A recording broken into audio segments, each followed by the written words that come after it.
Bonjour, aujourd'hui nous allons traiter de la trigonométrie, plus particulièrement du cercle trigonométrique.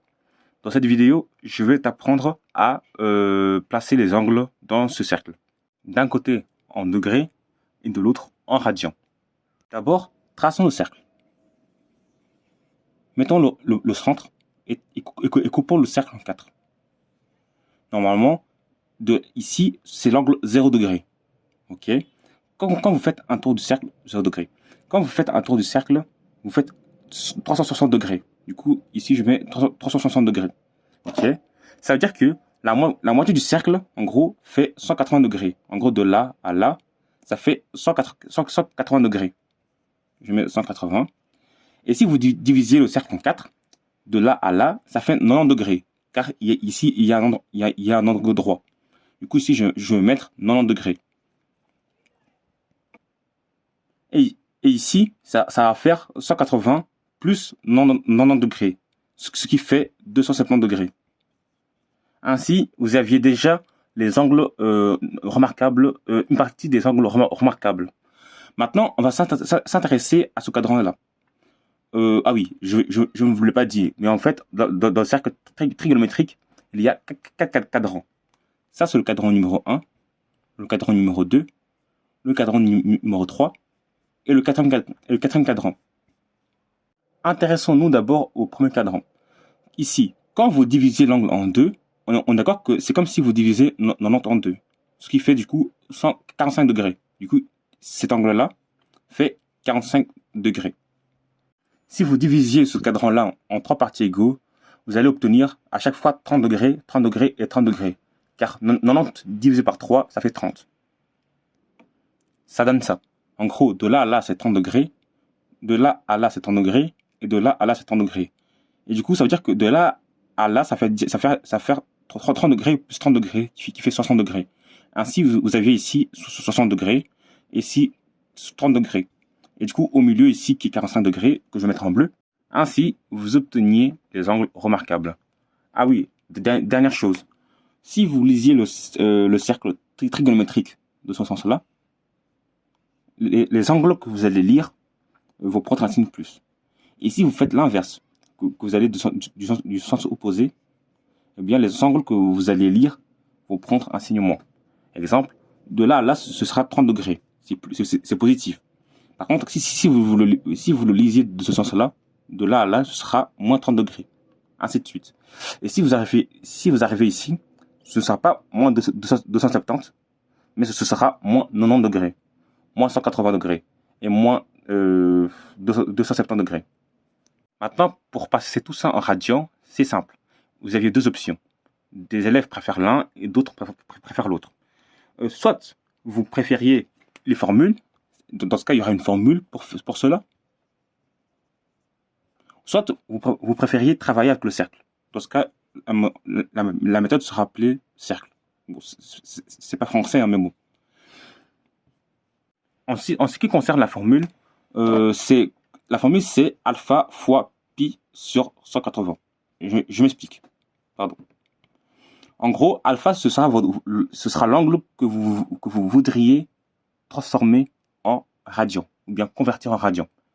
Et du coup, cet angle-là, vous allez faire fois pi sur 180. Ainsi, vous allez simplifier l'angle en degrés et l'angle en degrés pour avoir un truc en radian, en pi, quoi. Ok? Exemple, si je veux transformer 90 degrés en radian, ça va être 90 degrés fois pi sur 180.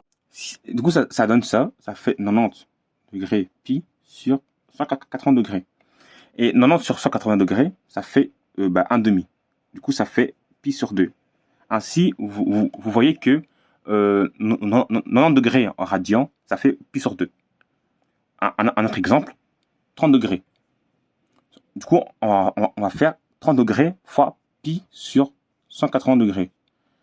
Et du coup, si vous voulez simplifier ça et ça va faire quoi? Ça va faire pi sur 6. Car 6 fois 30, ça fait 180. Voilà en ce qui concerne la méthode avec la formule. Par contre, ça va être galère de toujours convertir les valeurs en degrés que vous connaissiez en radians.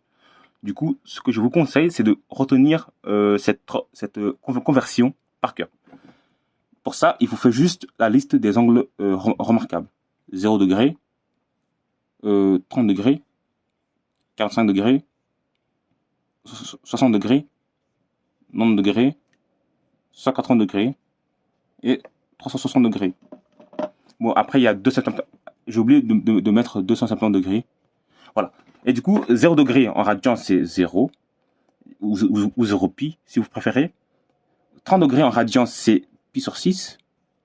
45 degrés en radian, c'est pi sur 4. 60 degrés en radian, c'est pi sur 3. Et 90 degrés en radian, c'est pi sur 2.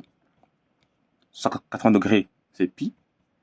Et 360 degrés, c'est 2 pi.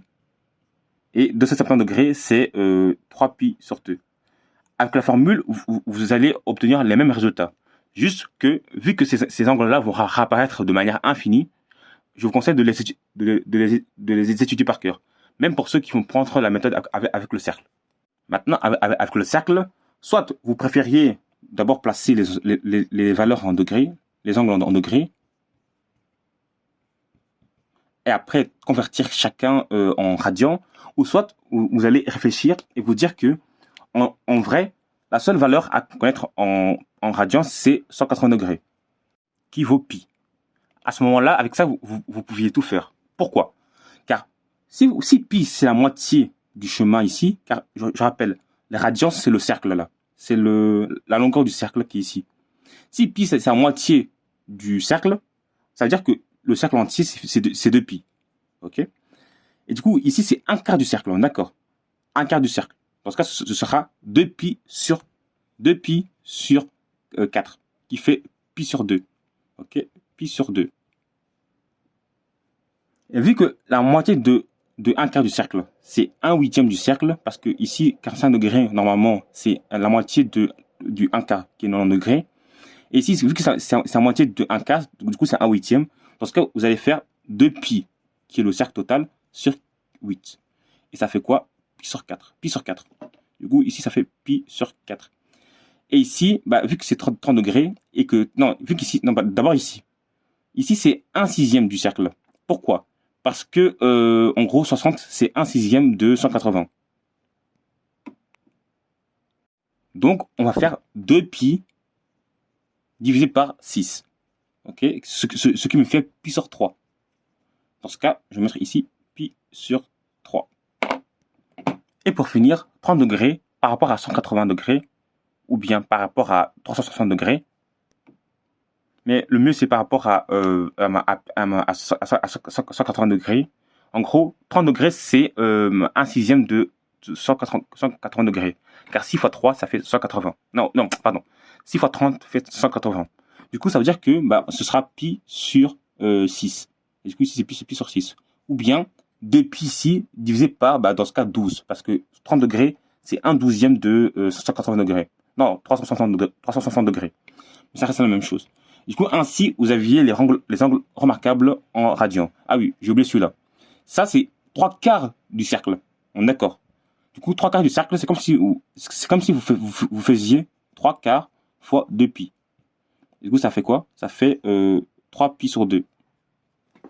Ou bien, vous préférez dire que ce sera pi plus 1 quart. En gros, vu qu'un quart, c'est pi sur 2, vous allez faire pi plus pi sur 2. Si vous mettez au même dénominateur, ça va faire quoi? Ça va faire 2 pi plus pi sur 2, et ça fait 3 pi sur 2. Ça va? Voilà, la vidéo touche enfin à sa fin.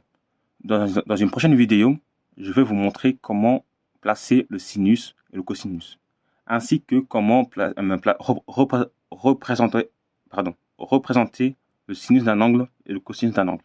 Sur ce, à la prochaine.